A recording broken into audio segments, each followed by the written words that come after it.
Не се исклучува премиерот Христијан Мицкоски лично со лидерот на ДУИ Али Ахмети да го договара Бадинтеровото мнозинство, кое Мицкоски со тројката од вреди го нема, а му е клучно за дел од законите, меѓу кои и дел од законите од реформската агенда. Според висок владин функционер, по новогодишните празници Мицкоски ќе тргне во освојување на двојното мнозинство.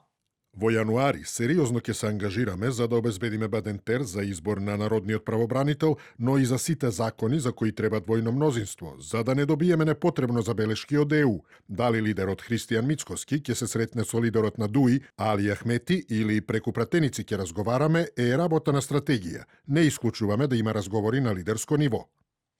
Вели за телевизија 24 висок владин функционер.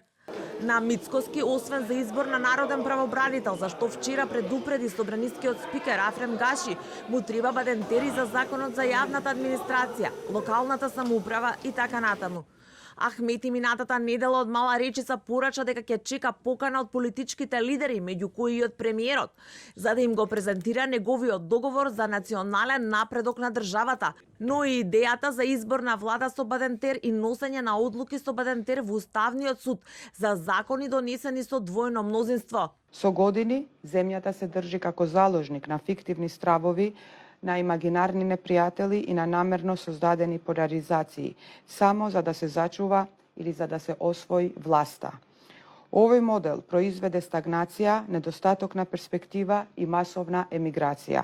Ние веруваме дека дојде време да се запре овој политички апсурд. И денес кон неговата партија со повик политичките лидери да го прифатат нивниот план за напредок на државата на сите полиња. Од вкупно 120 пратеници, 39 се припадници на немнозинските заедници.